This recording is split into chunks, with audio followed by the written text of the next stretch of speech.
Today on Backyard Battles, we're going to show off some of our custom G.I. Joe and 1/18 scale figures and talk about the imagined universe that they belong to. Hey, I'm Joe, one of the hosts of the show, and with me, as always, is the other host of the show, my best friend Dom. Joe and I's collection is mostly 1/18 scale. It's also difficult because to us, a G.I. Joe is just fodder, and we take them all apart. So none of them are like, every single one has been taken apart in my collection almost completely. I have a few that are untouched, but mostly amalgamized and changed into multiple characters all wearing the same uniform. This is my G.I. Joe collection. Oh, what G.I. Joe is that? It's not. I made them up, kind of thing. It's five different G.I. Joes. Yes, plus it's five different G.I. Joes. Some other toy line I put in there. Mm-hmm. So the other piece of that, too, that you unravel is that there are characters involved in this, which means that we also have to talk about the story and the background. And we've been friends since high school, and we're old men. So that's a lot to unpack. So what we're doing today, we're going to start unpacking it. The universe is the advent of Cataclysm. We're going to home in on one of the nations that's involved in there. So they're called the Valen, or the VPU, the Valen Planetary Union. What do you think the Valen are, Dom? The Valen are sort of like your British colonial time period without the actual colonialism. So they are traders at heart who are very progressive. So they're very liberal-minded. They believe in freedoms and self-values, but they're also driven by corporate greed. So they like to make trade, and if they need to, they'll send some fleets over to make sure that trade is enforced the way they want to, and they back off. The main fault with them is that they are a confederation. They're very segmented. New York and Texas are loosely aligned as Americans. It's like, hey, we do things our way, you do things your way. As long as we don't cross paths, we're fine. If anybody messes with us, we'll all kind of jump in together.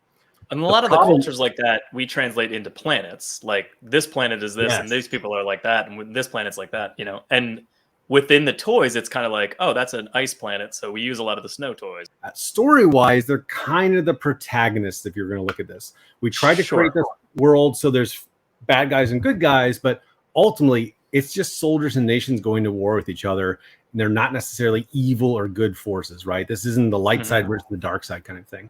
They've got several units that we created underneath that nation. So we're going to just look at those units today on a very broad wave top level of here's some of the things that we've done. Here's a few characters inside them, but follow-on videos, that's where I actually deep dive each one of these units, go into their history, go into the characters, and kind of how it evolved through the literally decades campaign that we played. Way is because originally they were born from the G.I. Joes themselves, the figures.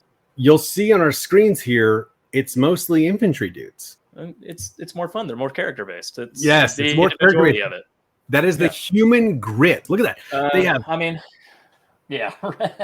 There's splotches on the knees, dirt on the boots. Yeah, this is an old barricade. Obviously, I left the gold largely intact because I thought it was kind of funny all over him. He's got mud and scrapes, and some of his panels are silver, kind of C-3PO's one leg esque, kind of thing. He's covered in mud. He's got writing on he's a jump troop, so he's heavily armored, so he's got fall hard on his like if they landed somewhere they wouldn't be running around with the jetpack on. I just leave it on him because I like it.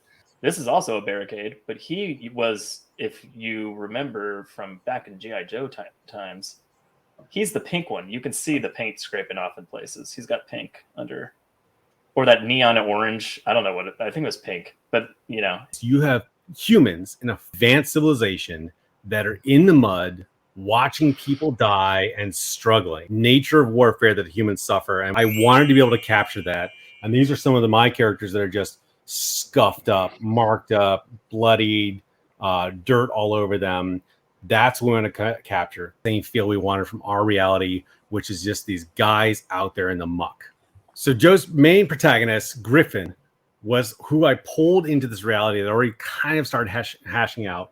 And the first unit that we actually introduced was Jungle Punks. Joe, do you have anyone left in your lineup from Jungle Punks? No, they're all dead. Griffin is the...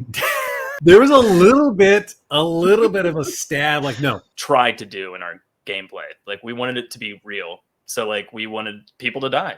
So, none of those guys are around anymore. except for like my main character, which is Griffin. What the jungle's punks are is they're the very early entry of the war where the Valen are caught off guard and they're being pushed back by the main antagonist, the Axie. Yeah, a lot of them were conscripted. And then part of Griffin's backstory is that he's like, oh, this is the right thing to do. I should go do this. You asked to be here? Like, are you out of your mind? You know, like most of them were not trained soldiers.